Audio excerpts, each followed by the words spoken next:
Hello, Georgie. Welcome to Nightmare Flicks. I am Nate. You are you. You're not Georgie, at least unless your name is Georgie. Anywho, we have a teaser trailer for Welcome to Derry. Now, I've been looking forward to this for a very long time. I'm a huge fan of Stephen King. I own multiple Blu-rays of his movie adaptations. I've read a bunch of his books, and I'm currently working my way through it. That's right, all 1,000 something pages of it. And even though I'm only a few hundred pages in, man, is it good. It's one of his very, very best. And I know a lot of people, hey, that goes without saying, but I just got to say, if you think the miniseries is really good and scary, if you really like the characters in the 2017 movie, man, they got nothing on the actual novel. It's like a magnum opus. And this town of Derry has such a dark, bleak, messed up history. And there's still so much more to explore. Just little things that they've touched on here or there, or just maybe alluded to in the movies or in the miniseries.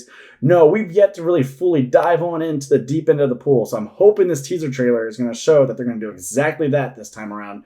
But I'm talking too much. Let's get to what you came here for. Let's watch the teaser trailer and then I'll give you my thoughts. But here we go. 3, 2, 1.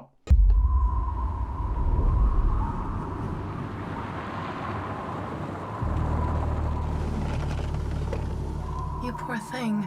Get in before you catch your death of cold. Now you just tell us where home is, and we'll get you back to your parents safe and sound, okay? Anywhere but Derry. Things that happened in the past. My family and I just moved to town. Oh! Hey, baby. Happened in your mind. Today was 4 months, and they never even found a body. That means murder. This business with the missing kids. Do I need to be concerned? Never a bad idea to keep the people you love close. No adult's ever gonna believe what we saw. I wouldn't. There's a history of stuff like this happening in Derry. You kids keep your noses out of police business. I heard voices. In the pipes. Have you ever heard of something like that?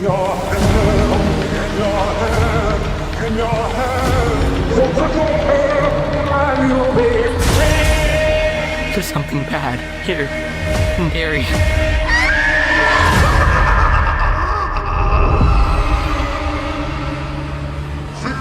All right. I got... Well, first of all, it's good to be back. Let's roll down the windows and breathe it in. Get a good whiff of Derry air. All right. All jokes aside, as excited as I've been for this, I'm not as over the moon with this as I anticipated being. But I am still excited because I feel like they were intentionally very safe with this. I feel like they didn't give up any of the big, huge moments, and that's pretty awesome because that's just not the way they do teasers and trailers nowadays. But it looks like we are going to get what I wanted. We are going to go back in time. We are going to explore more about the seedy, awful history of Derry. Because really what's most terrifying and messed up about it is that you do have this like galactic demon in the facade of a clown, Pennywise, that eats and takes children. And yeah, that's awful. But what's even more awful is what those kids were up against before the damn clown ever even showed up. That whether it be these characters having to deal with an abusive father or a bully who's psychotic and homicidal, or even when they grow up, a significant other who beats on them relentlessly and belittles them, the humanity of it is so freaking dark and heinous that is what's oftentimes the most disturbing aspect. But it's also why we love these characters so much and we root for them because they are the beacons of light. They are the hope for this town, for a better future. Actually, maybe one day they will be adults who actually have their freaking eyes open and notice what's going on. That's one of the most kind of disconcerting things in this teaser trailer is you have all those little missing posters. You have those bikes that have been left and abandoned.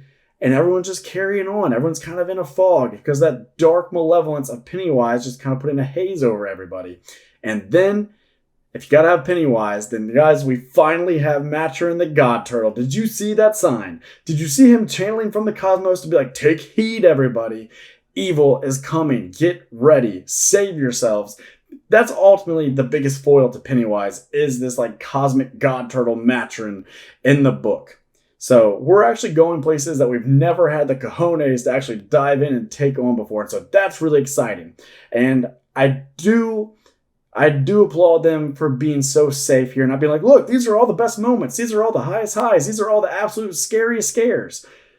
So they just kind of gave you a little taste, a little tease. And I like that because we know what's best about Pennywise is he takes the form of whatever he needs to take the form of. He taps into your subconscious. He takes on your anxieties. And so we got little glimpses here of like the black guy grabbing his face and not having autonomy, not being able to say what he can do with his body, something else taking control of his body.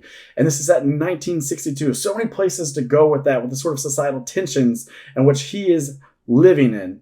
So that's nice. The girl sitting there with everything kind of rattling and coming off the walls, almost looking like the walls are closing in on her. That, of course, talks to where she has this external loci of control, and she doesn't feel like she has control, and how terrifying that is, and how claustrophobic she must be feeling in that moment. It looks like we could be tapping in some really good heady stuff and really getting down to like the brass tacks of who our characters are, what drives them, what motivates them, and what they are running from most in their life. What are they going to have to turn around and finally confront if they hope to survive?